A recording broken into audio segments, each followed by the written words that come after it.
Wine ফাসাদাত ফাসাদাত Sairu আমালিহি। আফদালুস সিয়ামি বাদা রমাদানা শাহরুল্লাহিস সিয়াম মুহাররম ওয়া আফদালুস সালাতি বাদাল ফরিদা সালাতুল লাইল। সমস্ত প্রশংসা, হামদ ও সানা, গুণ কীর্তন সে আল্লাহ সুবহানাহু ওয়া তাআলার ব্যাপারে, যে আল্লাহ রাব্বুল আলামিন অসংখ্য লোকদের মধ্যে হতে অল্প কিছু লোককে সঠিক সময় মসজিদে এসে সালাত আদায় করে খুতবা শোনার নিমিত্তে বসার তৌফিক দান করলেন। সে আল্লাহ রাব্বুল আলামিনের ব্যাপারে অসংখ্য অগণিত শুকরিয়া জ্ঞাপন করি, বলি আলহামদুলিল্লাহ। দরুদ ও সালাম বর্ষিত হোক বিশ্ব মানবতার মুক্তি বিশ্ব নবী মুহাম্মদ রাসূলুল্লাহ সাল্লাল্লাহু আলাইহি ওয়াসাল্লামের উপর। সংক্ষিপ্ত দরুদ ও তাসলিম। আল্লাহুম্মা সাল্লি আলা আজ জুমার দিনে আপনাদের সামনে আলোচনা করার চেষ্টা করব সালাত পরিত্যাগ করার দুনিয়াবী শাস্তি, পরকালীন শাস্তি। যে আলোচনাটা অনেক আগেই করার প্রয়োজন ছিল, সময়ের সাথে এটা অনেক পিছিয়ে গিয়েছে। তো তারপরও আজকে আপনাদের সামনে আরো একটা বিষয় রয়েছে। আপনারা জানেন আল্লাহ রাসূল সাল্লাল্লাহু আলাইহি ওয়াসাল্লাম বলেছেন যে হাদিস আমি খুতবায় পাঠ করলাম যে আফদালুস সিয়াম, সবথেকে উত্তম সিয়াম, সবথেকে ভালো সিয়াম, যার থেকে আর উত্তম হয় না। সে কথা আল্লাহ রাসূল সাল্লাল্লাহু আলাইহি ওয়াসাল্লাম ইংরেজিতে সুপারলেটিভ ডিগ্রি যেটাকে বলা হয়, গুড বেটার বেস্ট, সেই ডিগ্রি এখানে ব্যবহার করেছে যে আফদালুস সিয়াম বা'দা রমাদান, রমাদান মাসের সিয়ামের পরে সবথেকে উত্তম সিয়াম হচ্ছে কি মুহররম মাসের 10 তারিখে আমরা যে সিয়ামটা পালন করি। যত সিয়াম আছে এই সিয়ামগুলোর মধ্যে সবচেয়ে উত্তম হচ্ছে কি মুহররমের সিয়াম। এই সিয়ামের ইতিহাস আমরা অনেকেই জানি যে এই সিয়ামটা শুরু হয়েছিল মিশকাতুল মাসাবির মধ্যে হাদিস এসেছে, আল্লাহর নবী সাল্লাল্লাহু আলাইহি ওয়াসাল্লাম যখন মক্কা থেকে মদিনায় হিজরত করলেন, যাওয়ার পরে দেখলেন যে মুহররম মাসের 10 তারিখে মদিনার লোকেরা, ইহুদিরা এই তারিখে সিয়াম পালন করে। তাদেরকে প্রশ্নবিদ্ধ করলেন যে তোমরা কেন এই দিনে সিয়াম পালন করো? তখন তারা জবাব দিল, উত্তর দিল যে আমরা এই দিনে সিয়াম পালন করি আমাদের নবী মূসা আলাইহিস সালামের শুকরিয়া স্বরূপ। যখন আল্লাহ রাসূল সাল্লাল্লাহু আলাইহি ওয়াসাল্লাম এই কথাটা তাদের মুখে শুনলেন, শোনার পর বললেন যে আমরাই তো নবী মূসা শুকরিয়া আদায় করার সবচেয়ে বেশি হকদার। এরপর থেকে তিনি কি করলেন? মুহররমের সিয়াম থাকা শুরু করে দিলেন। এমনকি রমাদান মাসের সিয়াম ফরজ হওয়ার আগে, যখন রমাদানের এক মাস সিয়াম ফরজ ছিল না, সেই সময় মুহররম মাসের একটা সিয়াম কি ছিল? ফরজ ছিল। মুহররম মাসের যে সিয়ামটা আছে আমরা 10 দিনের সিয়ামটা পালন করি, এটা ফরজ ছিল প্রত্যেক মানুষকে, এটা পালন করার জন্য আল্লাহ রাসূল সাল্লাল্লাহু আলাইহি ওয়াসাল্লাম নির্দেশনা দিয়েছিলেন, এটা ফরজ ছিল। কিন্তু যখন রমাদান মাসের সিয়াম আসলো, রমাদান মাসের এক মাস সিয়াম আল্লাহ তাআলা ফরজ করে দিলেন। এরপর এই সিয়ামের ব্যাপারে বললেন তোমাদের যাদের ইচ্ছা তোমরা এই মুহররমের সিয়াম পালন করবে, যাদের ইচ্ছা না করো, ইচ্ছা যাদের না হয় তোমরা ছেড়ে দাও, কোনো সমস্যা নেই। কারণ এখন এটা হচ্ছে নফল, অতিরিক্ত। এখনকার সিয়াম যেহেতু আগে ছিল ফরজ, এরপরে কি হয়ে গেল? রমাদানের সিয়াম ফরজ হয়ে গেল। এরপর আর এটা আর ফরজ নয়, এটা এখন আপনার নিজের ব্যাপার। যদি আপনি করেন যা পাবেন, প্রতিদান পাবেন, নেকি পাবেন। যদি না করেন কোনো গুনাহ হবে না। সম্মানিত হাজিরিন, তো এরপরে রমাদান মাসের সিয়াম আল্লাহ রাসূল সাল্লাল্লাহু আলাইহি ওয়াসাল্লাম তখন থেকে ছিলেন। এরপর তখন থেকে রমাদান মাসের সিয়াম আসার পরে এটাকে অতিরিক্ত করে দেওয়া হয়েছে, এবং এই সিয়ামটা অতিরিক্ত হিসাবে আল্লাহ নবী সাল্লাল্লাহু আলাইহি ওয়াসাল্লাম বললেন যে আফজালুস সিয়ামে বাদা রমাদানা, রমাদান মাসের সিয়ামের পরে অন্য যত সিয়াম আছে। অন্য সিয়াম কি? অন্য সিয়াম হচ্ছে আপনার এই যে আরাফার সিয়াম। সিয়াম পালন করলে কয়দিনে নেকি হয়? 2 বছরের গুনাহ মাফ হয়, ওই হাদিসে বলা হয়েছে। এরপর আরাফা সিয়ামের পর আরো সিয়াম আছে আপনার, ধরেন যে রমাদানের পরে 6টা নফল সিয়াম আছে না, 6টা নফল সিয়াম। এরপর আছে আপনার প্রত্যেক মাসে 3টা সিয়াম, যেটাকে বলা হয় কি আয়ামে বীজের সিয়াম। আমরা বলি আয়ামে বীজের রোজা, মাসকি রোজা অনেকে বলি। তো যাই হোক, এই যে 3টা সিয়াম, এটাও নফল অতিরিক্ত, এগুলো সুন্নাহর পর্যায়ে। এরপরে প্রতি সোমবারে এবং প্রতি বৃহস্পতিবারে আল্লাহ রাসূল সপ্তাহে 2টা সিয়াম পালন করতেন। এই যে সিয়ামগুলো আছে, এই সিয়ামগুলোর মধ্যে আল্লাহ নবী সাল্লাল্লাহু আলাইহি ওয়াসাল্লাম বললেন যে আফজালুস সিয়াম বাদাল ফরিজাতা, ফরজ সিয়ামের পরে অন্য যত সিয়াম আছে, এই সিয়াম গুলোর মধ্যে সবচেয়ে উত্তম সিয়াম কোনটা? মুহররম মাসের সিয়াম। কথা বুঝাইতে পারছি? যে মুহররম মাসে যে সিয়ামটা, এটা যদিও এখন নফল, কিন্তু অন্য নফল যত সিয়াম আছে, অন্য যত সুন্নত সিয়াম গুলো আছে, এগুলোর মধ্যে সবচেয়ে কি উত্তম, সর্বোত্তম সিয়াম হচ্ছে এই মুহররমের সিয়াম। সম্মানিত হাজরিন, এই জন্য আমি আপনাদের কাছে আহ্বান করব যে আপনারা মুহররম মাসের সিয়ামটা পালন করার যথেষ্ট পরিমাণ চেষ্টা করবেন এবং রাখবেন। যদি আপনি রমাদান মাসের 1 মাস পূর্ণ সিয়াম পালন করতে পারেন, আপনার বছরে এই মুহররমের 1টা বা 2টা সিয়াম, এটা কি আপনি পারবেন না? এটা কি কঠিন ব্যাপার? কঠিন নয়। যদি আপনি এটাকে সহজ ভাবে নেন, এটা সহজ। যদি কঠিন মনে করেন তাহলে কঠিন, অথবা হেলায় খেলায় এড়িয়ে দেন, এড়িয়ে চলেন, তাহলে এড়িয়ে চলে যাবে, আপনার জীবন থেকে চলে যাবে। এটা বাৎসরিক একটা সিয়াম, বছরে মাত্র 1টা বা 2টা সিয়াম পালন করতে হয়। কেন 1টা 2টা? এর কারণ হচ্ছে আল্লাহ রাসূল সাল্লাল্লাহু আলাইহি ওয়াসাল্লাম যখন মুহররমের সিয়াম পালন করতেন, তো তখন তাকে বলা হলো যে ইয়া রাসূলুল্লাহ, হাদিসে তো এসে মান তাশাবাহা বিকওমিন ফাহুয়া মিনহুম, যে ব্যক্তি বিভিন্ন বিজাতীয়দের অনুকরণ করবে, তাদের সাথে সাদৃশ্যতা অবলম্বন করবে, যে ব্যক্তি ইহুদি মুশরিকদের সাথে সাদৃশ্যতা অবলম্বন করবে, সে তো তাদেরই দলভুক্ত হবে। আল্লাহ রাসূল, তো এখন ইহুদিরা যে এই মুহররমের 1টা সিয়াম পালন করে, তো আমরা কি করব? এবার আল্লাহ রাসূল বললেন যে তোমরা তাদের বিরোধিতা করো, হয় মুহররমের 10 তারিখের আগে 1টা সিয়াম পালন করো, অথবা পরে 1টা সিয়াম পালন করো। এই জন্য আগামীকালকে 9 মুহররম, তারপরে আছে কি 10ই মুহররম। মূলত রবিবারে যে রবিবারে যে সিয়ামটা, এটা হচ্ছে 10ই মুহররমের সিয়াম। এই সিয়ামের আপনি আগে 1টা রাখবেন অথবা পরে 1টা রাখবেন। হয় আগে রাখলে আপনাকে আজকে রাতেই সাহারি খেতে হবে, আগামীকালকে শনিবারে সিয়াম পালন করবেন আর রবিবারে সিয়াম পালন করবেন, হয়ে যাবে। অথবা যদি আপনি রবিবারে সিয়াম পালন করেন আর সোমবারে সিয়াম পালন করেন, হয়ে যাবে। সম্মানিত হাজিরিন, এই জন্য যেহেতু ইহুদি খ্রিস্টানদের বিরোধিতা করার কথা আল্লাহ রাসূল সাল্লাল্লাহু আলাইহি ওয়াসাল্লাম বলেছেন, এদের বিরোধিতা করার জন্য আপনাকে আমাকে 2টা সিয়াম পালন করার চেষ্টা করতে হবে। এই জন্য আপনারা 2টা সিয়াম পালন করবেন ইনশাআল্লাহ। সম্মানিত হাজিরিন, এই সিয়াম পালন করলে কি পাবেন? আল্লাহ রাসূল বলছেন যে শাহরু রমাদান বা সিয়াম ইয়াউমে আশুরা, আশুরা দিবসের সিয়াম কেউ যদি মুহররমের সিয়াম পালন করে, আতাসিবু আলাল্লাহ, আমি আশা করি আল্লাহ তাআলা তার পূর্বের 1 বছরের গুনাহ মাফ করে দিবেন। সুবহানাল্লাহি ওয়া বিহামদিহি। সম্মানিত হাজিরিন, তবে এটাকে কেন্দ্র করে আরো অনেকগুলো ঘটনা আজকে আমাদের সমাজে রয়েছে। এই মুহররমের সিয়াম অনেকে মনে করে যে এটা হচ্ছে হুসাইন আলাইহিস সালামের কি তার দুঃখের জন্য তিনি কারবালার ময়দানে শহীদ হয়েছেন নাকি, সেই কারণে আজকে আমাদের উপমহাদেশে যারা শিয়া মুসলিম, নিজেদেরকে মুসলিম দাবি করে, শিয়ারা কখনো মুসলিম নয়, তো এই শিয়ারা এরা এটাকে, এই ঘটনাকে অনেক রাঙ্গিয়ে সাঙ্গিয়ে অনেক বড় করেছে। এটা অনেক পরে ঘটনা নিয়ে এসেছে, অথচ মুহররমের ইতিহাস এটা আজকের নতুন ইতিহাস নয়, এটা অনেক পুরনো ইতিহাস। আমাদের নবী, তার আগের নবী ঈসা আলাইহিস সালাম, তার আগের নবী হচ্ছে মুসা আলাইহিস সালাম। সেই মুসা আলাইহিস সালামের তখন থেকে মুহররমের সিয়াম পালন করে আসতেছে, আর এখন তারা যোগ করতেছে যে কি হুসাইন রাদিয়াল্লাহু তাআলা আনহু নাকি এই শোকের জন্য তারা সিয়াম পালন করে। এই দিনে তারা বিভিন্ন মাতম করে, বিভিন্ন তাজিয়া করে। আমি একবার মুহররমের সময় ভারতে ছিলাম, এই ভারতের মধ্যে শিয়া, অনেক শিয়া, অলিতে গলিতে তাদের এই শিয়াদের অনেক কারবার তারা করে। মানুষদেরকে এই দিনের মধ্যে বিভিন্ন শরবতের ব্যবস্থা করে মানুষকে খাওয়ায়। এই দিনে তারা মিছিল মিটিং তাজিয়া করে, বিভিন্ন কাজকর্ম তারা এই দিনে করে থাকে। আমি সেখানে সচক্ষে সেই অনুষ্ঠানগুলো তাদের দেখেছি, কত বিভৎস চিত্র সেখানে দেখেছি, যা বর্ণনাতীত। সম্মানিত হাজিরিন, তো এইগুলো তারা যেগুলো পালন করে, এগুলো হচ্ছে সব অতিরিক্ত। এগুলো কি? এগুলো কোরআন সুন্নাহয় নাই। তারা যেগুলো পালন করে এগুলো হচ্ছে সব অতিরিক্ত জিনিস। এগুলো থেকে আমাদেরকে ফিরে আসতে হবে। তারা হোসেন আলাইহিস সালামের শাহাদাত বরণকে কেন্দ্র করে এটা পালন করে। এরপর তারা বলে যে কারবালার যুদ্ধের প্রতীক হিসাবে আশুরার লাঠি খেলা তারা আয়োজন করে থাকে এই দিনে।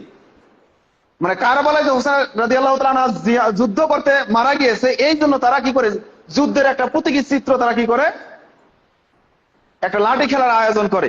এই দিনে তারা মুহররমের 10 তারিখে বিভিন্ন ভাবে শোক দিবস পালন করে থাকে।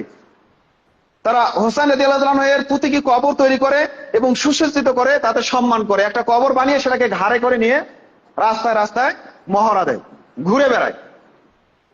মানে আরো অনেকগুলো কাহিনী, 10-12টা কাহিনী তারা যেগুলো করে থাকে, যেগুলো সবগুলো হচ্ছে কোরআন সুন্নাহর বহির্ভূত কাজ করে থাকে। এগুলো থেকে আমাদেরকে অবশ্যই ফিরে আসতে হবে, এগুলো আমাদের করা যাবে না। সম্মানিত হাজরিন, তো আল্লাহ রাসূল সাল্লাল্লাহু আলাইহি ওয়াসাল্লাম বললেন যে রমাদানের পরে সবচেয়ে গুরুত্বপূর্ণ সিয়াম হচ্ছে আপনার আশুরা সিয়াম। এজন্য আপনাদের কাছে আহ্বান, আপনাদের কাছে অনুরোধ, আপনারা অন্তত পক্ষে এই আশুরার মুহররমের সিয়ামটা পালন করার চেষ্টা করবেন। ওমা তাওফিকি ইল্লা বিল্লাহ, আলাইহি তাওয়াক্কালতু ওয়া ইলাইহি উনীব। সম্মানিত হাজিরিন, এরপর দ্বিতীয় বিষয় আপনাদের সাথে আলোচনা করতে চেয়েছি সালাত পরিত্যাগ করার দুনিয়াবী শাস্তি এবং পরকালীন শাস্তি সম্পর্কে। যে বইটার নামের আগেও বলেছিলাম যে হুকমুত তারকুস সালাত, সালাত ত্যাগকারীর বিধান।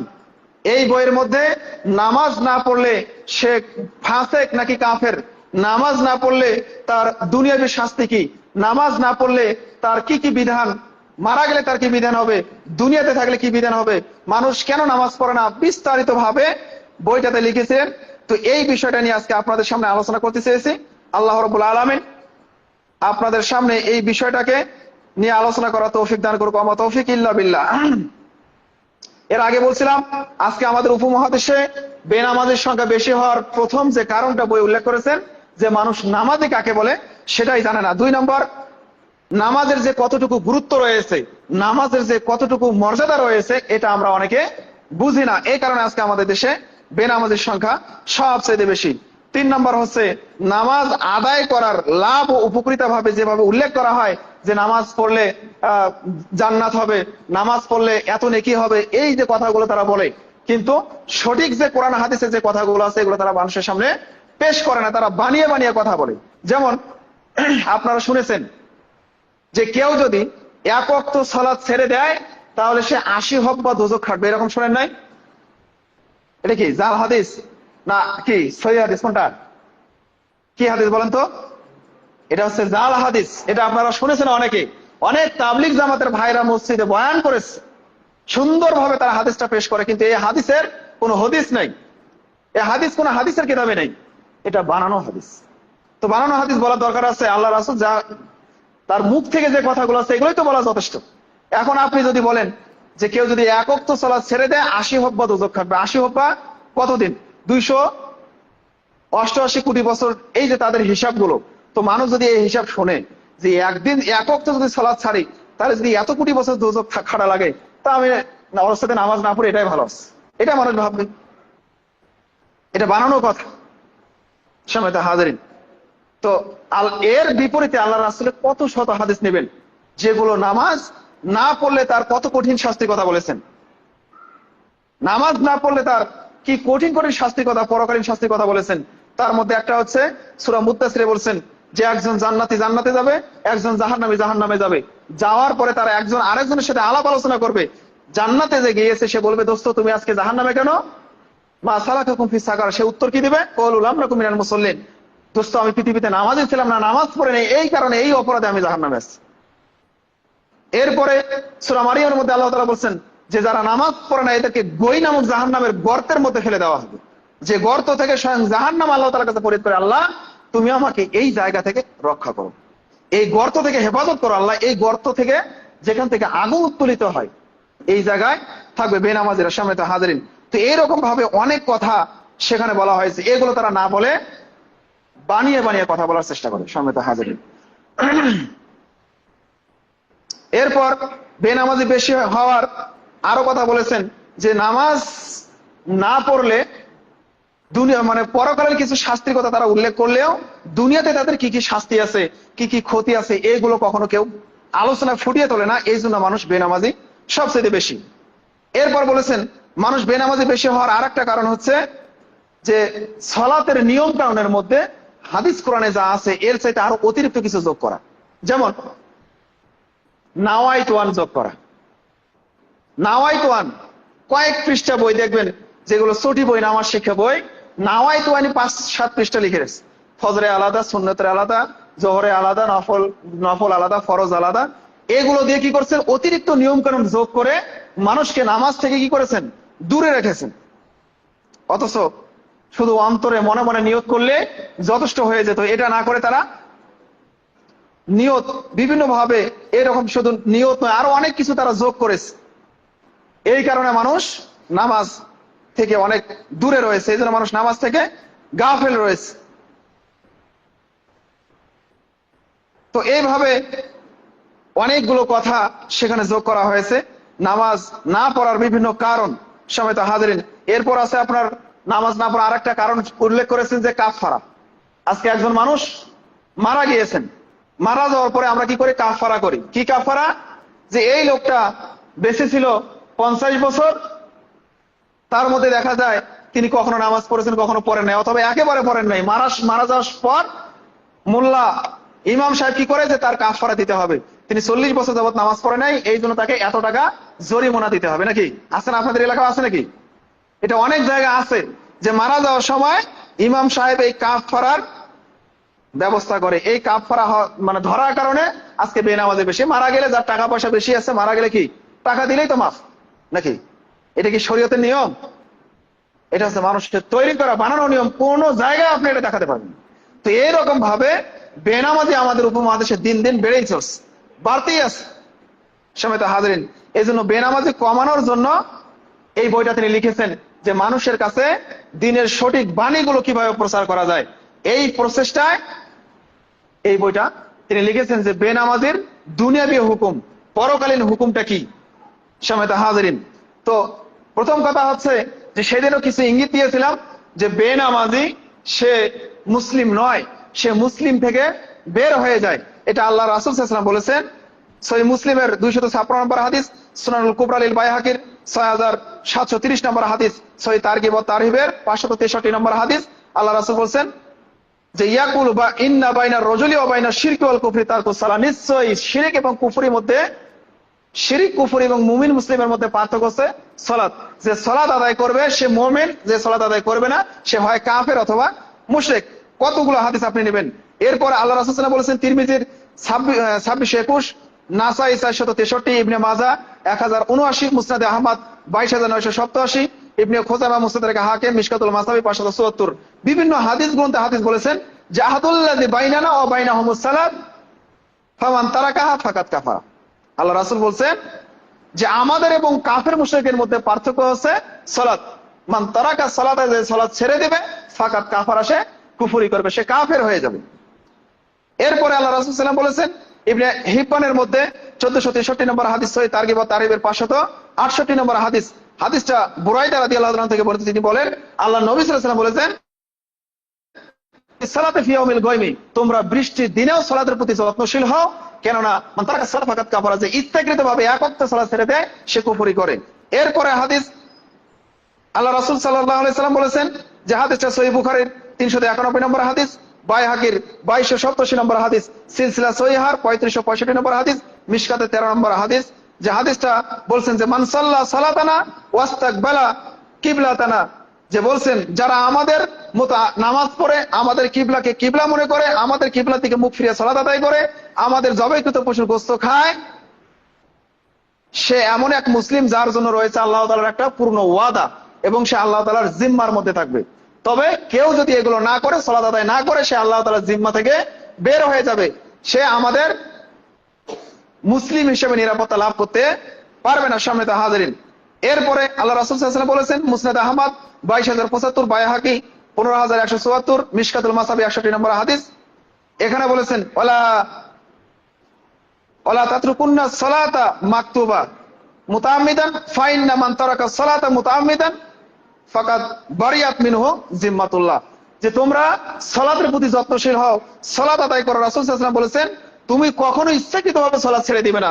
যদি কোনো ব্যক্তি ইচ্ছাকৃতভাবে সালাত ছেড়ে দেয়, সে সঙ্গে সঙ্গে আল্লাহ তাআলার জিম্মা থেকে বের হয়ে যায়। আল্লাহ তাআলার জিম্মাতে সে থাকে না, সে আল্লাহ তাআলার জিম্মা থেকে বের হয়ে যায়। সম্মানিত হাজিরিন, এরকম ভাবে অসংখ্য প্রায় 30 থেকে 40টা হাদিসের গ্রন্থ থেকে আমি আপনাদেরকে রেফারেন্স দিতে পারি, যেখান থেকে আল্লাহ রাসূল সাল্লাল্লাহু আলাইহি ওয়াসাল্লামের হাদিস থেকে প্রমাণিত হয় যারা বেনামাজি এরা কখনো নিজেকে মুমিন হিসেবে দাবি করবে, মুসলিম হিসেবে পরিচয় দেবে, এমনটা সম্ভব নয়। সহিহ তারগিবের মধ্যে 573-74 নম্বর আরো স্পষ্ট ভাবে আল্লাহ রাসূল বলছেন যে ওই ব্যক্তি লা ইমানা, ওই ব্যক্তির অন্তরে কোনো ইমানই নেই। ওই ব্যক্তি ইমানদার নিজেকে দাবি করতে পারবে না যে ব্যক্তি সালাত আদায় করে। এরপরে হাদিসে বলছেন ওয়ালা দিনা, ওই ব্যক্তির দিন ধর্ম ইসলাম কোনো কিছুই টিকে থাকে না যে ব্যক্তি সালাত আদায় করে। তো স্পষ্ট হাদিস, এগুলো থেকে আমরা স্পষ্ট বুঝতে পারি কেউ যদি মুসলিম থেকে বের হয়ে যায় তাহলে সে অবশ্যই অমুসলিম বা কাফের মুশরিক হতে পারে। তো এই জন্য আপনার মধ্যে ঈমান আছে কিনা এটা মাপার মাপকাঠি আমি মনে করি কি সালাত। যদি আপনার সালাত আছে, আপনার ঈমান আছে, আপনি মুসলিম। যদি সালাত না থাকে তাহলে আপনার কোনো কিছু আছে? কোনো কিছুই হাদিস থেকে বোঝা যায় না যে আপনার মধ্যে আছে, কোনো কিছুই আপনার মধ্যে অবশিষ্ট নাই। তো আমি চাই যে আপনারা যারা প্রত্যেকে এই জামাতের মুসল্লি, আপনারা পৃথিবীতে যাই করেন না কেন এর সঙ্গে নামাজটা পড়েন, এর সঙ্গে নামাজটাকে অ্যাড করেন। আপনার পৃথিবীতে সবকিছু করার সময় হয় কিন্তু নামাজ পড়ার সময় হয় না। সারাদিনে যদি আপনি ফজরের নামাজে আসেন, ফজর নামাজ পড়তে কতক্ষণ লাগে? 2-4 রাকাত নামাজ যদি আপনি 10 মিনিট সময় নিয়ে আসেন হয়ে যাবে। জোহরে যদি আপনি আসেন 15-20 মিনিট সময় লাগবে, আসরে 10 মিনিট, মাগরিবে আপনার 10 মিনিট ধরেন, এশায় 15-20 মিনিট, সারাদিনে আপনি 1 ঘন্টা সময় আপনার লাগবে। তো আপনি আল্লাহ তাআলা আপনাকে 24 ঘন্টা সময় দিয়েছেন। 24 ঘন্টা সময় আপনি আমরা দুনিয়াবি কাজে ব্যয় করেন, কিন্তু 1টা ঘন্টা আল্লাহ তাআলা আপনার কাছ থেকে চেয়েছেন যে 1টা ঘন্টা তুমি আমার ইবাদতে লিপ্ত থাকো। আপনি আল্লাহ তাআলার ইবাদত করার পরে পৃথিবীতে যত কাজই করেন না কেন কোনো সমস্যা নাই। মানুষ আমরা আদম সন্তান, আমাদের দ্বারা ভুল হবে, আমাদের দ্বারা পাপের কাজ হওয়া স্বাভাবিক। কুল্লু বানি আদম খাত্তাউন, প্রত্যেকটা আদম সন্তানই পাপী। আমরা ভুল করবোই, পাপ করবোই, স্বাভাবিক ব্যাপার। কিন্তু তার সাথে আমাদেরকে অবশ্যই, যেহেতু আমরা মুসলিম হিসাবে পরিচয় দিতে চাই, মুসলিম হিসাবে কাল কিয়ামতের মাঠে আল্লাহ রাব্বুল আলামিনের কাছে দাঁড়াতে চাই, তাহলে সালাতের বিকল্প অন্য কোনো রাস্তা বাকি নেই। সালাত ছাড়া অন্য কোনো রাস্তা বাকি নাই। সম্মানিত হাজিরিন, আজকে আমাদের সমাজে বেনামাজি হওয়ার পিছনে নামাজি ব্যক্তিদেরও দোষ রয়েছে, নামাজি ব্যক্তিরাও দায়ী রয়েছে। এই কথা এই বইয়ের মধ্যে লিপিবদ্ধ করা হয়েছে। কিভাবে বলছেন? যারা নামাজ পড়ে না এদের শাস্তির কথা এখানে উল্লেখ করেছেন, দুনিয়াবী শাস্তি, পরকালীন শাস্তি। আজকে এই দুনিয়াবী শাস্তিগুলো, তাদের দুনিয়াবী যে হুকুমগুলো আছে, এগুলো যারা নামাজি আছে এরা যদি এগুলো প্রয়োগ করত তাহলে তারা নামাজ পড়তো, বেনামাজি আর থাকতো না। তো এই হুকুমগুলো আজকে আমরা প্রয়োগ করি না, যার কারণে আজকে নামাজিও বাড়ে না, নামাজি আরো দিন দিন কমে যায়। সেটা কি? একজন নামাজের পিছনে আপনাকে সময় দিতে হবে। আল্লাহ রাসূল সাল্লাল্লাহু আলাইহি ওয়াসাল্লাম মৃত্যুর আগ পর্যন্ত তার চাচার কাছে কি সময় দেয় নাই? মরার সময় বলতেছে, চাচা একবার বলেন লা ইলাহা ইল্লাল্লাহ, চাচা একবার শুধু বলেন, বাকিটা আমি দেখে নেব। মানে মৃত্যু অবধি তিনি দাওয়াত থেকে বিরত ছিলেন না। তো অনুরূপ ভাবে আজকে যারা বেনামাজি এদেরকে আপনাকে আমাকে দাওয়াত দিতে হবে, বলতে হবে যে ভাই নামাজ পড়েন। আপনি অনেক গল্প গুজব করলেন, করার পর শেষে আপনি এই নসিহতটা করেন, ভাই একটু মসজিদে আসেন, নামাজ পড়েন। তো এই কাজটা আমি দেখি তাবলিগ জামাত ভাইরা করে। আল্লাহ কি শুধু তাদেরকে দাওয়াত দিয়ে মানে এই দায়িত্বটা দিয়েছেন? আপনাকেও দিচ্ছে। আপনাকে দেয় নাই? আমাকে দেন নাই? দিয়েছেন। তো শুধু তারাই নামাজের দাওয়াত দিবে মানুষের পাশাপাশি, কি আপনাকে দিতে হবে না? আমাকে দিতে হবে না? বা নামাজ এর দাওয়াত দেওয়ার জন্য কি ওই তাবলিগের মতো 40 দিন বের হয়ে যেতে হবে? যান, ওটা পরে। কিন্তু আগে আপনার গ্রামটাকে আপনি সংস্কার করেন, আগে আপনার মহল্লাটাকে বাঁচান, আগে আপনার পরিবারকে বাঁচান। আল্লাহ তাআলা কি বলছেন? ইয়া আইয়ুহাল্লাযীনা আমানু কু আনফুসাকুম ওয়া আহলিকুম নারা, হে ঈমানদারগণ, আগে তোমরা নিজেরা বাঁচো, আগে নিজের নফসকে তুমি জাহান্নাম থেকে বাঁচাও, তারপর তোমার পরিবার, আত্মীয় স্বজন, পাড়া পড়শি যারা আছে এদেরকে বাঁচাও, এরপর বাইরে যান। তো আগে আপনি নিজে নামাজ পড়েন, আলহামদুলিল্লাহ। আপনার পরিবারের মধ্যে যারা নামাজ পড়ে না তাদেরকে নামাজি করান, বানান চেষ্টা করেন। আপনার ভাই ব্রাদার, আশপাশে চাচা ভাতিজা যারা আছে এদেরকে বলেন। হয়তো দেখা যায় যে শয়তান সব সময় দাওয়াতি কাজে ব্যস্ত, শয়তান সব সময় মানুষকে দিন থেকে বিরত রাখার জন্য ব্যস্ত, সে সব সময় দাওয়াত দিচ্ছে। কিন্তু আমরা, আমাদের তো দাওয়াত দেওয়া ফরজ। আল্লাহ তাআলা কি বলছেন? ইয়া আইয়ুহার রাসূল বাল্লিগ মা উনজিলা ইলাইকুম মির রাব্বিক ওয়া লা তাকুনান্না মিনাল মুশরিকিন, হে নবী, তোমার উপরে আল্লাহ তাআলার পক্ষ থেকে যা নাযিল হয়েছে তা তুমি তাবলীগ করো, প্রচার করো, দাওয়াত দাও। যদি তুমি এটা না করো তাহলে রিসালাতের দায়িত্ব থেকে তোমার নাম কেড়ে দেওয়া হবে। তুমি রিসালাতের দায়িত্ব পৌঁছালে না। এবং বললেন যে তুমি মুশরিকদের অন্তর্ভুক্ত হয়েও না। তার মানে দাওয়াত না দিলে মুশরিকদের অন্তর্ভুক্ত হয়ে যেতে পারে। তো দাওয়াতের কাজটা এটা আল্লাহ তাআলা আগে নবী রাসূলদের উপরে দায়িত্ব দিতেন, কিন্তু এখন কি বলেছেন? বাল্লিগু আন্নি ওয়ালাউ আয়া, সহিহ বুখারী 631 নম্বর হাদিস, যে তোমরা কি করো, একটা আয়াত যদি আল্লাহ রাসূলের জেনে থাকো, একটা বাক্য যদি জেনে থাকো, একটা হাদিস যদি জেনে থাকো, একটা কোরআনের আয়াত যদি জেনে থাকো, এটারে তোমরা তাবলীগ করো, প্রচার করো, দাওয়াত দাও। কিন্তু আমরা তো করি না, আমরা তো দাওয়াত দেই না। এই কারণে কাল কিয়ামতের মাঠে যার যত বেশি ইলম হবে, যার যত বেশি জ্ঞান থাকবে, যার যত বেশি জাননেওয়ালা হবে, তার তত বেশি হিসাব হবে, তার তত কঠিন হিসাব হবে। যে আপনি জানছেন মানছেন কতটুকু, আমল করছেন কতটুকু, মানুষকে এই অনুযায়ী দাওয়াত দিচ্ছেন কতটুকু। দাওয়াতের কাজটা কি ফরজ সুন্নাত না নফল? কোনটা? দাওয়াত দেওয়া এটা জরুরি, এটা ফরজ। কেননা আগে নবী রাসূলেরা দাওয়াত দিয়েছেন, আর কখনো নবী রাসূল আসবে না। এখন কে করবে? আপনাকে আমাকে করতে হবে। এই জন্য আল্লাহ রাসূল একটা ফর্মুলা দিয়েছেন, যে একটা আয়াত যদি তুমি জেনে থাকো আমার, সেটাই তুমি কি করো, দাওয়াত দাও। তুমি জানো যে নামাজ পড়া ভালো, নামাজ পড়লে কি হয়, না পড়লে কি হয়, এতটুকুই জানো, এতটুকুই তুমি দাওয়াত দাও, এতটুকুই তুমি দাওয়াতের কাজ করো। সুফল আল্লাহ রাসূল কি বলছেন? কেউ যদি এই দাওয়াতি কাজ করে, একজন ব্যক্তিকে কেউ যদি নামাজি বানায়, কারো কথায় যদি কেউ নামাজ পড়তে আসে, কারো কথায় কেউ যদি ভালো কাজ করা শুরু করে, প্রতিদান ফালাহু মিসলু আজরান, যে ওই ব্যক্তি আমল করে যত নেকি পাবে, আপনি দাওয়াত দেওয়ার কারণে তত নেকি অটোমেটিক আপনার আমলনামায় আল্লাহ দিয়ে দেবেন। সুবহানাল্লাহ। আমি বললাম যে ভাই, নামাজ না পড়া এত এত পাপ, এত এত গুনাহ, এত এত দুনিয়াবী শাস্তি, ভাই নামাজটা পড়েন। আমার কথায় কোনো ব্যক্তি যদি নামাজ শুরু করে, সে নামাজ পড়ে নিজে যত নেকি পাবে, আল্লাহ খুশি হয়ে আমাকেও তত নেকি দেবেন। সুবহানাল্লাহ। এই দাওয়াতটা আপনি দিলেন, এই কাজটা আপনি করতেছেন। যদি আপনি মানুষকে নামাজে দাওয়াত দেন, তার আপনার কথায়, আপনার প্ররোচনায় সে যদি নামাজে আসে, তো আপনার দেখেন কত যা আল্লাহ তাআলা দিবেন। আপনি নিজে নামাজ পড়লে যত সওয়াব পাবেন, আবার ওই ব্যক্তিরা নিজে নামাজ পড়ে তার নামাজ থেকে আপনাকে কি করবেন, নেকি দিবেন। কি তার নেকি থেকে কমিয়ে দিবেন নাকি? হ্যাঁ, তার নেকি কেটে আপনাকে নেকি দিবেন না। এই জন্য আবার অনেকে আছে, আমি অনেকে দাওয়াত দিতে গিয়ে আসলে এটা ফেস টু ফেস হয়েছি, তারা বলে যে আমি নামাজ পড়লে আপনার কথা পড়বো কেন? কথা বুঝছেন? কারণ তার ধারণা ওই ব্যক্তির কথা যদি আমি নামাজ শুরু করি, তাহলে নেকি তো সে পাবে। দেখেন কত সংকীর্ণ মনের ব্যক্তি।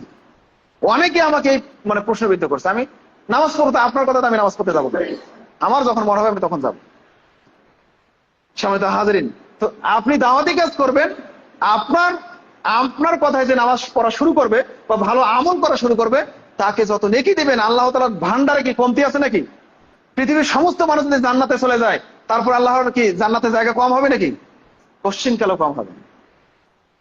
সম্মানিত হাজিরিন, পৃথিবীর সমস্ত মানুষ যদি জান্নাতে চলে যায়, তারপরে জান্নাতে জায়গা ফাঁকা থাকবে।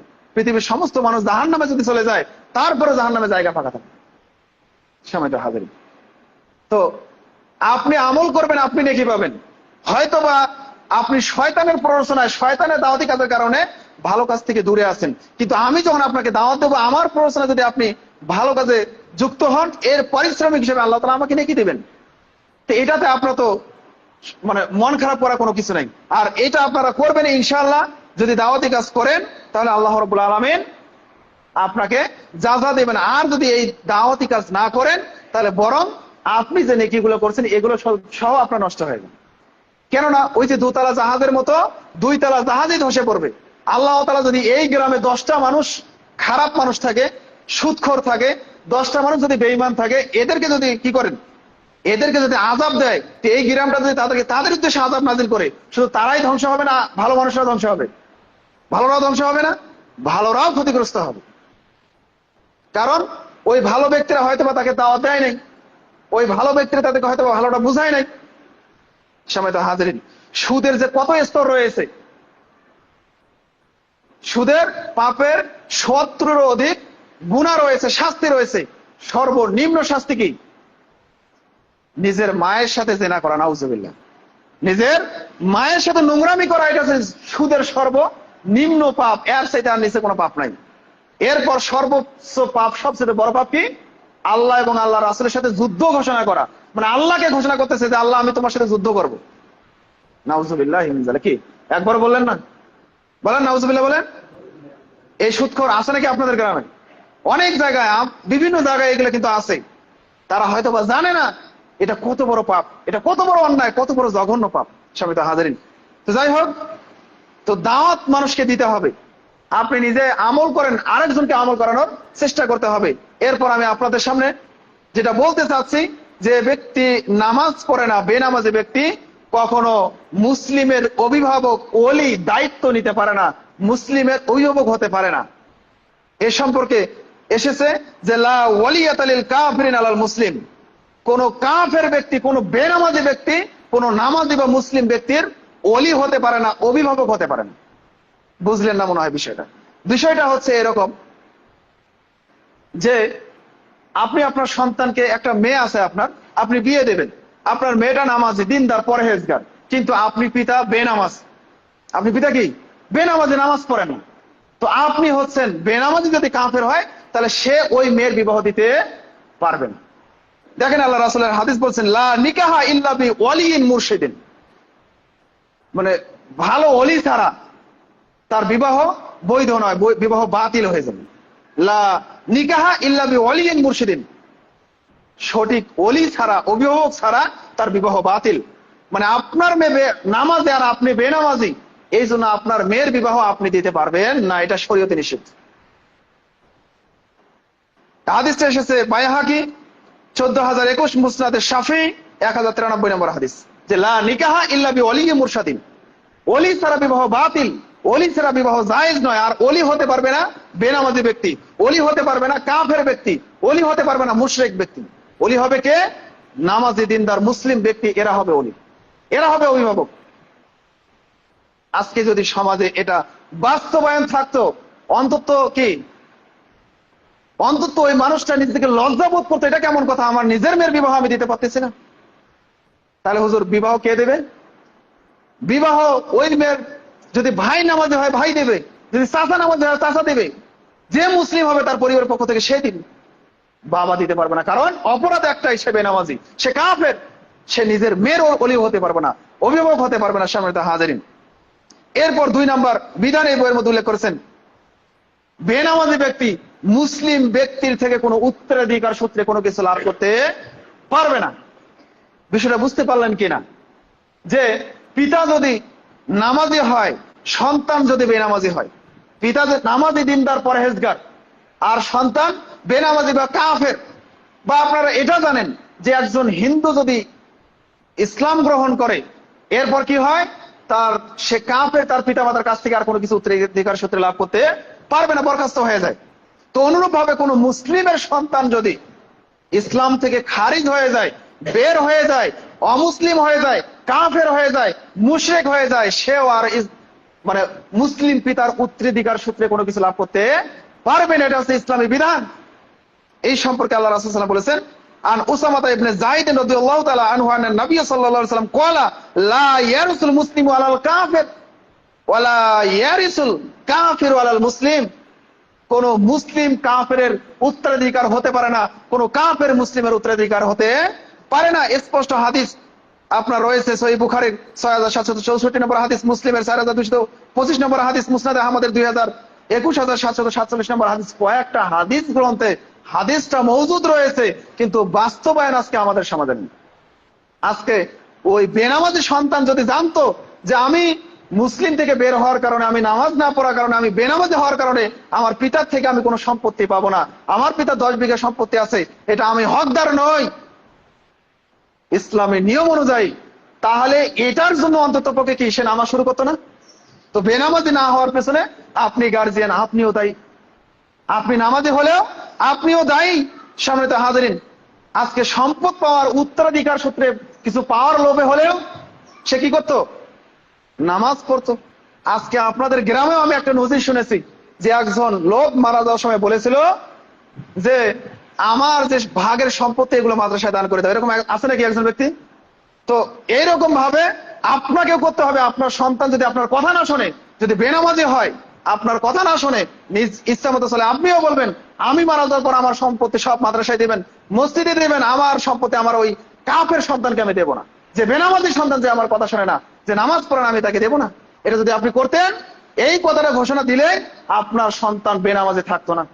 সম্মানিত হাজিরিন, এরপর আপনার সন্তানকে যদি কোরআন হাদিসের নিয়ম অনুযায়ী পালন করতেন। আল্লাহ রাসূল বলছেন, আবু দাউদের হাদিস, যে একটা সন্তানের বয়স 7 বছর হলে তাকে মসজিদে নিয়ে আসো, নামাজের তালকিন দাও, নামাজ শিক্ষা দাও। 10 বছর হলে তাকে নামাজের জন্য চাপ প্রয়োগ করতে হবে, প্রয়োজনে একটু আঘাত করতে হবে, মারতে হবে, বড় নামাজ পড়ো। এরপর 16 বছরে নামাজ না পড়লে তাকে বাড়ি থেকে বের করে দিতে হবে, তাকে আরো কঠিন শাস্তি দিতে হবে। এগুলো যদি আপনি প্রয়োগ করতেন, ওই সন্তান আপনার বেনামাজি হতো না। তো বেনামাজি হওয়ার পিছনে আপনিও দায়ী। আজকে সমাজে বেনামাজি বেশি হওয়ার পিছনে নামাজিরাও দায়ী, এ কথা এখানে উল্লেখ করেছেন। এরপর বেনামাজি ব্যক্তির দুনিয়াবি 4 নম্বর বিধান এই বইয়ের মধ্যে উল্লেখ করেছেন, যে কোনো বেনামাজি ব্যক্তি যদি কোনো পশু জবাই করে, মুরগি, গরু, ছাগল, এগুলো যদি জবাই করে, এই জবাই করা কোনো পশু খাওয়া মুসলিম ব্যক্তির জন্য, নামাজি ব্যক্তির জন্য জায়েজ নেই, হারাম। দলিল হিসেবে তিনি পেশ করেছেন যে ইমাম আহমদ ইবনে হাম্বল বলেছেন, লা আ'লামু আহাদান ক্বালা বিখিলাফিহি। এই যে কথাটা আমি বললাম যে বেনামাজির জবাই করা কোনো বস্তু, কোনো পশু কোনো নামাজি ব্যক্তি খেতে পারবে না, এটার দ্বিমত পৃথিবীতে অন্য কেউ করে নাই। সবাই একমত যে বেনামাজি জবাই করা কোনো পশু খাওয়া যাবে না। যদিও আল্লাহ তাআলা কোরআনে উল্লেখ করেছেন, যদি মুশরিক ব্যক্তি, যারা মুশরিক, যারা আহলে কিতাব, যারা এর আগে অন্যান্য ঈসা, মুসা আলাইহিস সালামের উম্মত ছিল, এরা যদি কোনো পশু জবাই করে, তারপর তোমরা বিসমিল্লাহ নাম নিয়ে সেটা খাও, এটা খাওয়া জায়েজ করেছেন। কিন্তু যারা বেনামাজি, নামাজ পড়ে না, নিজেকে মুসলিম দাবি করে কিন্তু নামাজ পড়ে না, যারা বেনামাজি কাফের যদি এরা হয়, এদের জবাই করা কোনো বস্তু খাওয়া যাবে না, এই কথা এই বইয়ের মধ্যে উল্লেখ করেছে। সম্মানিত হাজিরিন, এরপরে 5 নাম্বার উল্লেখ করেছেন, বেনামাজি ব্যক্তি কোনো মুসলিম মেয়েকে বিবাহ করতে পারবে না। প্রমাণ হিসেবে সূরা মুমতাহিনা 10 নম্বর আয়াত এখানে উল্লেখ করেছেন। সূরা মুমতাহিনা 10 নম্বর আয়াতে আল্লাহ তাআলা বলছেন যে কাফের আর মুসলিমের কখনো বিবাহ হতে পারে না, বিবাহ বৈধ নয়। এই কারণে বর্তমানে সৌদি আরবের, সৌদি যে আলেমগুলো রয়েছে, বড় বড় বিদ্বান যারা আছে, এরা গবেষণা করে বলছে, স্বামী নামাজ পড়ে স্ত্রী নামাজ পড়ে না, স্ত্রী নামাজ পড়ে স্বামী নামাজ পড়ে না। এরকম অনেক আছে না আমাদের? অনেকে আছে, দেখা যায় যে স্বামী নামাজ পড়তেছে 5 ওয়াক্ত, কিন্তু তার বউ নামাজ পড়ে না, নামাজের হাত ধরে না। যদি বলে হুজুর আমার কথা শোনেই না। কিন্তু আপনার শরীয়তের হুকুম কি বলছেন এই বইয়ের মধ্যে, এবং বর্তমান সৌদি আরবের বড় বড় আলেমরা বলতেছেন যে তাদের বিবাহ বাতিল, অটো তালাক। তালাক মুখ দিয়ে বলতে হবে না, এমনিতেই তালাক। কিভাবে? স্বামী মুসলিম, স্ত্রী কাফের, স্ত্রী নামাজ পড়ে না, অথবা স্ত্রী নামাজ পড়ে স্বামী নামাজ পড়ে না, কাফের। আর কাফের আর মুসলিমের বিবাহ বৈধ নয়। সূরা মুমতাহিনা 10 নম্বর আয়াত বাড়িতে গিয়ে খুলে দেখবেন যে কাফের আর মুসলিমের কখনো বিবাহ জায়েজ নয়। যদি কোনো ব্যক্তি, আমি ধরেন যে মুসলিম, এখন যদি আমি ইসলাম থেকে বের হয়ে যাই, আমি যদি কাফেরদের সাথে অবলম্বন করি, কাফের হয়ে যাই, আমি যদি হিন্দুদের সাথে মিশে যাই, মূর্তি পূজা করি, তাহলে আমি ইসলাম থেকে খারিজ হয়ে গেছি। এখন আমার যে পূর্বে যে আমার স্ত্রী ছিল, এটা আমার জন্য হারাম, এটা আমাকে তালাক বলতে হবে না, অটোমেটিক তালাক। তো এই কথা তারা পেশ করে বলতেছেন, যত হাদিসগুলো আছে এগুলো পেশ করে বলতেছেন, যারা স্বামী নামাজ পড়ে স্ত্রী নামাজ পড়ে না, তাদের বিবাহ এমনিতে অটো তালাক হয়ে গেছে। এটা আমার কথা নয়, সৌদির আলেমদের কথা বললাম। সম্মানিত হাজিরিন, এখন আপনি নিজেই চিন্তা করেন যে নামাজ না পড়া কত বড় গুনাহ। এর কারণে অটোমেটিক স্বামী স্ত্রীও তালাক হয়ে যায়, স্বামী স্ত্রী বিবাহ জায়েজ থাকে না। সম্মানিত হাজিরিন, এরপরে বইয়ের মধ্যে উল্লেখ করেছেন, বেনামাজির জানাজা পড়া যাবে না, বেনামাজির জন্য কোনো মাগফিরাতের দোয়াও করা যাবে না। যারা নামাজ পড়ে না, এদের জানাজাও পড়া যাবে না, এদের কি মাগফিরাতের জন্য দোয়াও করা যাবে না। অন্তত পক্ষে এটার সাথে আমি জড়িত। আমি আপনাদেরকে বলবো, যদি আমি এখানে থাকি, আমাকে যারা বেনামাজে নামাজ পড়ে না, এদেরকে জানাজা করার জন্য ডাকবেন, আমি যাব না। আপনারা আপনাদের মধ্যে থেকে যে কেউ পড়িয়ে দিবেন। আমি আমার এলাকায়ও 2 বছর আগে এই ঘোষণা দেওয়ার পরে এলাকায় আমি অনেক লাঞ্ছিত হয়েছিলাম, কিন্তু হইলেও কোনো লাভ নাই। আমি যাব না বেনামাজি জানাজা। আমাকে নিয়ে আমার এলাকায় অনেক সমালোচনা করেছে যে 2 দিনের আলেম, অমুক তমুক, মানে যা বলা লাগে সেটা তো আপনারা জানেন।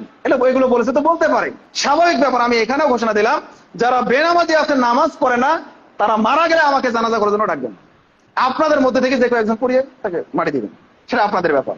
আমি পড়াবো বেনামাজি জানাজা। কেননা এই বইয়ের মধ্যে বলা হয়েছে যে বেনামাজি জানাজা, এটা যদি আপনি না পড়াতেন, আজকে সমাজের মানুষেরা বেনামাজি যদি জানাজা না করতো, অন্তত সে এটা ভয় করতো যে আমি মারা গেলে আমার জানাজা করার লোক থাকবে না, লোক আসবে না, ইমাম সাহেব আসবে না, এই ভয়ে অন্তত পক্ষে সে নামাজি। কিন্তু এটা আমাদের সমাজে কায়েম নাই, এই কারণে বেনামাজি বেশি।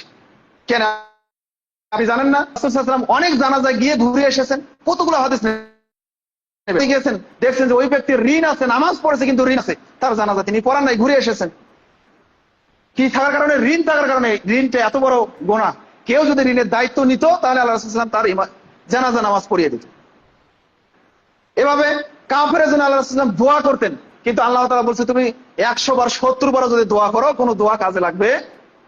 কোনো দোয়া কাজে লাগবে? শামিতা হাজারী।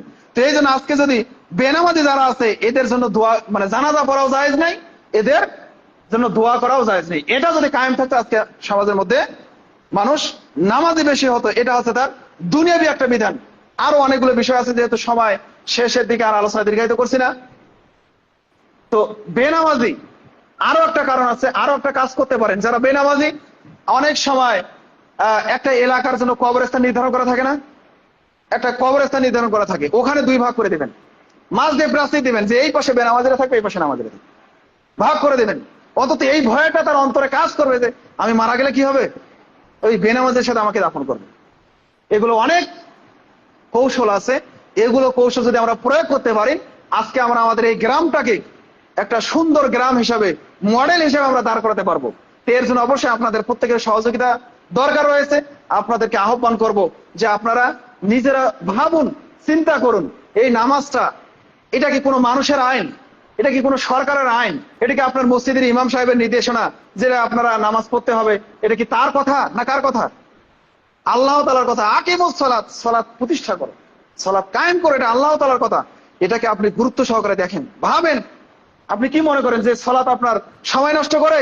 এই সালাত আপনার ওয়াজাতে একটা সময় নষ্ট করে, এটা আপনি মনে করেন? আপনি চিন্তা করেন, ওই যে আপনার জীবনের সফর সূচিটা ওখানে লটকানো আছে। আমরা মায়ের পেটে ছিলাম 10 মাস, এরপর মায়ের পেট থেকে আমরা দুনিয়াতে আসলাম।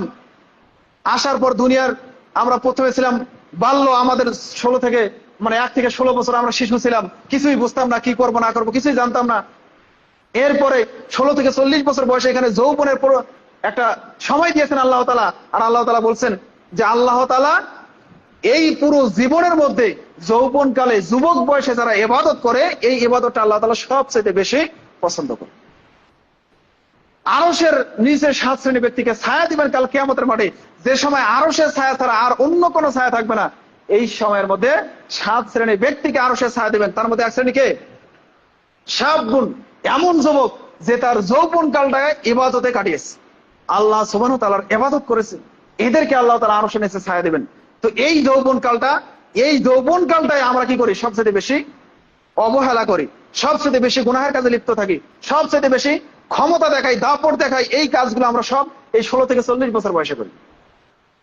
তো আমাদেরকে হিসাব করতে হবে। কিছুদিন আগে, এই তো সামনে কিছুদিন আগে শিশু ছিলাম, শিশু থেকে একটু বড় হলাম, এখন যুবক হয়েছি, কি আরো এখন 50 বছর আমরা কি বৃদ্ধের দিকে চলে যাচ্ছে। আর 60-70 বছর গেলেই তো শেষ। আল্লাহ রাসূলের একটা হাদিস রয়েছে যে আমার উম্মতের অধিকাংশ মানুষ 60 থেকে 70 বছরের মধ্যে মারা যাবে। আর এটাই বাস্তব।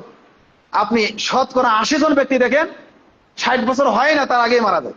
অল্প কিছু 100 বছর হয়। সমিত হাজিরিন, তো আপনি মনে করেন যে আপনার বয়স 60 বছর, আপনি যদি 60 বছর বাঁচেন, এখন ধরেন আমার বয়স হয়েছে ধরেন 35 বছর, আর কয় বছর বাঁচবো? 25 বছর। এর মধ্যে আর হয়তো 10-15 বছর ভালোভাবে চলাফেরা করতে পারবো। এরপর কি হবে? এরপর আমি বৃদ্ধ হয়ে যাব, তখন আমাকে কোনো কিছুই ভালো লাগবে না, মন চাইলেও ইবাদতে তৃপ্তি পাবো না, কোনো কাজ করতে পারবো না, কোনো দাওয়াতি কাজ করতে পারবো না, এই কাজগুলো করতে পারবো না। তো এই যে সময়টা, আমাদের কারো 20 বছর, 25 বছর, 30 বছর, 40 বছর, 50 বছর হয়েছে অথচ নামাজ পড়ে না, এরকমও মুসল্লি আছে, এরকমও আমাদের মধ্যে আছেন। কিন্তু আজকে শুক্রবার জুমায় এসছেন, জুমায় এসে কোনো লাভ নাই। এর আগের আলোচনায় বলেছিলাম যে জুমায় যারা আসে, যারা ঈদে আসে, যারা মাঝে মধ্যে নামাজ ছাড়ে, এরাও বেনামাজ। জুমায় এসে আপনার লাভ কি? আল্লাহ রাসূল বলছেন মান তারাকা সালাতাল আসর, যে ব্যক্তি আসরের সালাত ছেড়ে দিল, ফাকাত হাবিতাত আমালুহু, তার যত আমল সে করেছেন এই আমল সব ধ্বংস হয়ে গেল। কোন সালাত? আসরের নামাজটা যদি আপনি ছেড়ে দেন, যত নামাজ পড়েছেন সব নেকি আপনার নষ্ট হয়ে গেল। এক ওয়াক্ত সালাত নষ্ট করার কারণে আপনার সব আমল নষ্ট হয়ে গেল। এটা আমি বলিনি, তো আল্লাহ রাসূল বলেছেন। তাহলে ইসলাম, এই জন্য আমি বলি যে আপনার নামাজের উপরেই সবকিছু নির্ভর করতেছে। নামাজের উপরে সব বিধান আপনার নির্ভর করতেছে। নামাজ থাকলে আপনার সব থাকতেছে, নামাজ না থাকলে আপনার কোনো কিছুই থাকতেছে না। সম্মানিত হাজিরিন, এই জন্য আপনাকে সবচেয়ে বেশি নামাজের প্রতি গুরুত্ব দিতে হবে। সবচেয়ে বেশি নামাজটাকে আপনাকে আহ্বান করতে হবে। ভাবতে হবে যে আজকে ফজরে আজান হচ্ছে, মানে আল্লাহ আমাকে ডাকতেছে। জোহরে আজান হচ্ছে, আল্লাহ আমাকে ডাকতেছে। কি বলতেছে না, হাইয়া আলা সালাহ, নামাজের জন্য এসো, বলে না? এটা কার থেকে প্রাপ্ত? আল্লাহ তাআলার থেকেই এটা প্রাপ্ত। তো আল্লাহ তাআলা এই ডাকার ব্যবস্থা করে দিয়েছেন। এটা আপনি মনে করেন যে আল্লাহ আমাকে ফজরে ডাকতেছে, জোহরে ডাকতেছে, আসরে ডাকতেছে, ইশারে ডাকতেছে, মাগরিবে ডাকতেছে, কিন্তু আল্লাহর ডাকে আপনি সাড়া দিলেন না। আপনি কত বড় গুনাহ করলেন। আপনি নিজে নিজে একটু অন্তরে বিবেচনা করেন, নিজে নিজে একটু ভাবেন। এরপর নামাজ পড়বেন, আপনারই লাভ। নামাজ পড়বেন, যারা নামাজ পড়ে এরা যত শান্তিতে থাকে, এদের মনোমানসিকতা যত তৃপ্তির মধ্যে থাকে, অন্য কোনো ব্যক্তিরা যারা বেনামাজি এরা এত তৃপ্তিতে থাকে না, এরা এত প্রশান্তি পায় না। এরা সব কাজে কি, এদের মধ্যে অশান্তি বিরাজ করে যারা নামাজ পড়েন। আপনি নামাজ পড়েন, আপনার অন্তরে শান্তি বিরাজ করবেন। আমি নামাজের বৈজ্ঞানিক উপকারিতা নিয়ে একটা আলোচনা শুনছিলাম।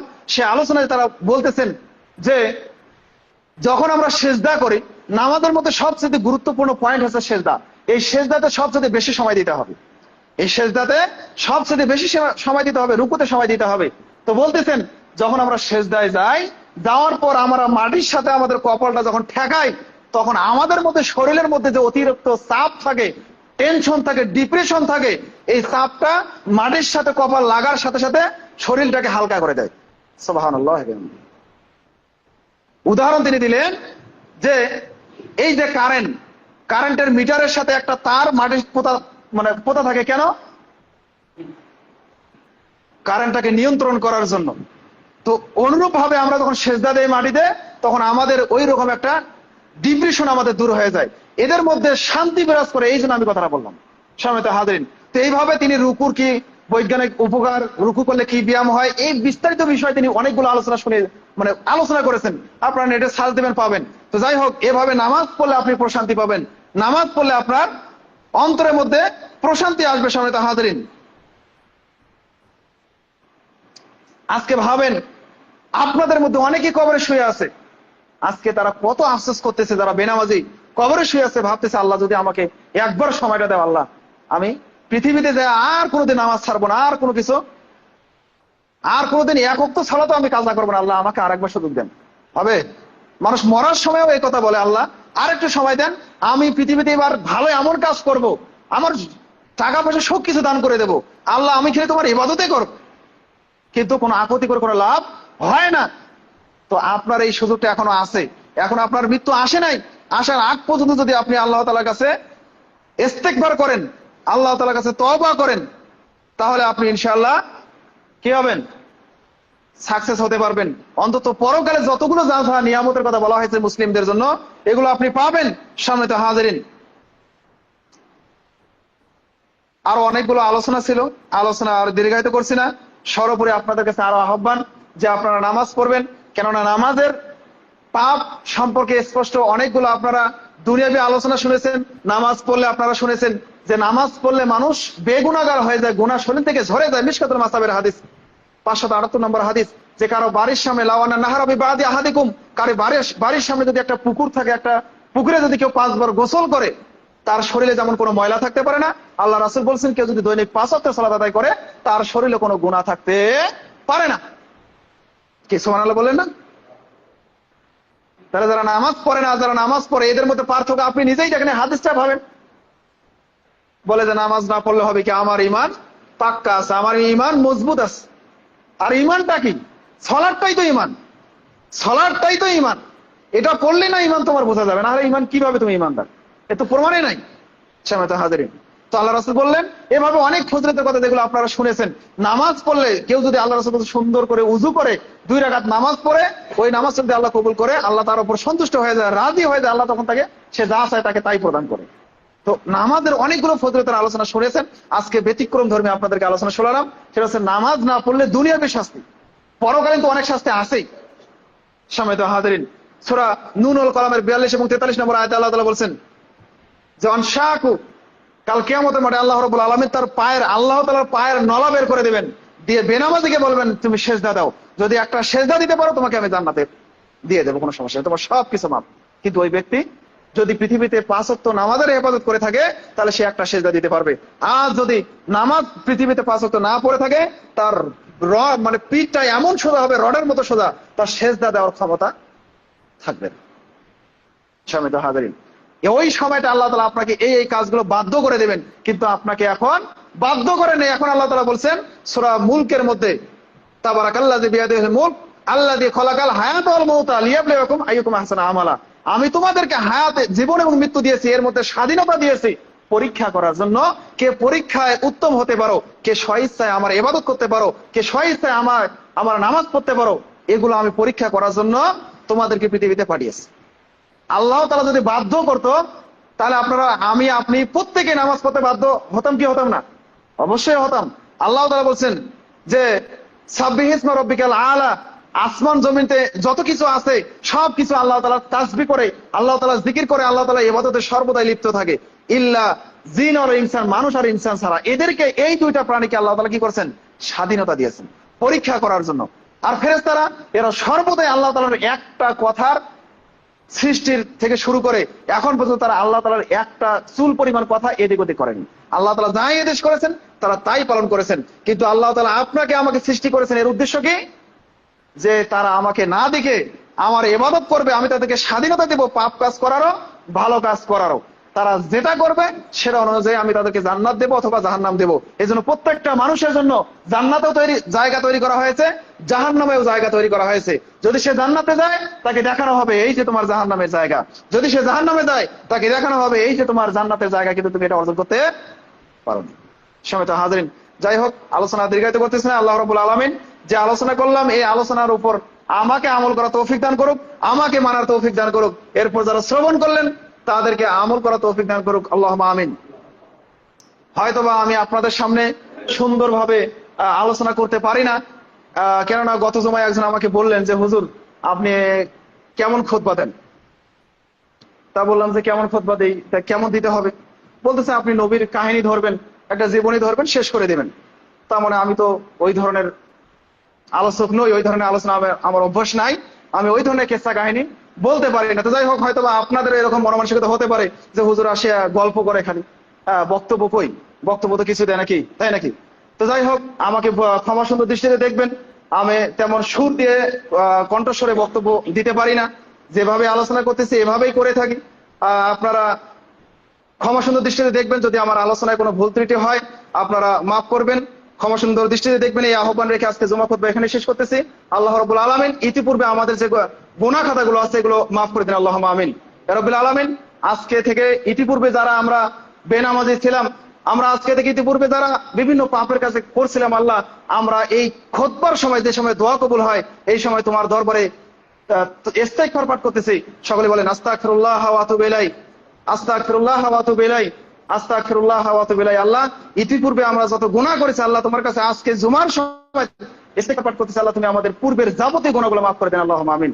ইয়া রাব্বুল আলামিন, আমাদের ছোট থেকে এই পর্যন্ত, আল্লাহ শিশু থেকে এই পর্যন্ত আমরা শুরু করে যত ওয়াক্ত নামাজ ছেড়েছি, আল্লাহ তার জন্য আমরা আপনার কাছে তওবা পাঠ করতেছি, আস্তাগফিরুল্লাহ ওয়া আতুবু ইলাইহি। আল্লাহ তুমি আমাদের পূর্বের সমস্ত গুনাহগুলো মাফ করে দাও, আল্লাহুম্মা আমিন। আল্লাহ রাসূল বলছেন, কেউ যদি ইস্তেগফার পাঠ করে, ভালো কাজ করার নিয়ত করে, তার পূর্বের পাপগুলোকে আল্লাহ তাআলা নেকি দ্বারা পরিবর্তন করে দেয়। সুবহানাল্লাহ। আপনি এতদিন, আপনার বয়স 50 বছর, এতদিন 5 ওয়াক্ত নামাজ পড়েন নাই, আজকে আপনি আলোচনা শুনে নামাজ পড়ার নিয়ত করবেন, 50 বছর ধরে নামাজ পড়লে যত নেকি হতো, এই যে যতগুলো গুনাহ হয়েছে সবগুলো আল্লাহ তাআলা আপনাকে নেকি দিয়ে পরিপূর্ণ উল্টিয়ে দেবেন, নেকি বানিয়ে দেবেন, পাপগুলো নেকি বানিয়ে দেবেন, যদি আপনি আর জীবনে নামাজ না ছাড়েন। তবে নামাজ ধরেন আবার ছাড়েন, যদি এরকম করেন তাহলে এটা সম্ভব নয়। তো এই জন্য আপনাকে আহ্বান করব, যারা বেনামাজি আছেন, আপনি পৃথিবীতে যাই করেন না কেন, সংসার জীবনে যাই করেন, আপনাকে অনুরোধ করব আপনি তার পিছনে 1টা ঘন্টা আল্লাহ তাআলাকে দেন। এই 1টা ঘন্টা আপনি আল্লাহ তাআলার ইবাদত করেন, নামাজ পড়েন। এর সাথে আপনি আদম সন্তান হিসেবে আপনার অনেক ভুল ভালো হতে পারে, কোনো সমস্যা নেই। মানুষ যেহেতু পাপ কাজ করবেই, শয়তান যেহেতু মানুষের পিছনে সর্বদাই রগে রগে ঢুকে আছে, এই জন্য মানুষ পাপ কাজ করা স্বাভাবিক। আমি হুজুর মানুষ, আমিও চেষ্টা করি, তারপরে দেখবেন যে আমার দ্বারা অনেক পাপ কাজ হয়ে যেতে পারে, স্বাভাবিক ব্যাপার, কেননা এটা আল্লাহ রাসূলের হাদিস। এই জন্য আল্লাহ তাআলা ক্ষমারও কথা ঘোষণা করে দিয়েছেন যে আদম সন্তান যত পাপ নিয়ে আমার কাছে উপস্থিত হবে, আমি তত গুনাহ মানে ক্ষমা নিয়ে তার সামনে উপস্থিত হব। যদি তার গুনার মধ্যে শিরকের গুনাহ না থাকে, যদি তার গুনার মধ্যে সালাত আদায় করা গুনাহ না থাকে, বাকি যত গুনাহ আছে আল্লাহ তাআলা মাফ করে দিবেন। সুবহানাল্লাহ। সম্মানিত হাজিরিন, তো যাই হোক, আল্লাহ রাব্বুল আলামিন এই আলোচনার উপরে আমল করা তৌফিক দান করুক। আখির দাওয়ানা আলহামদুলিল্লাহি রাব্বিল আলামিন।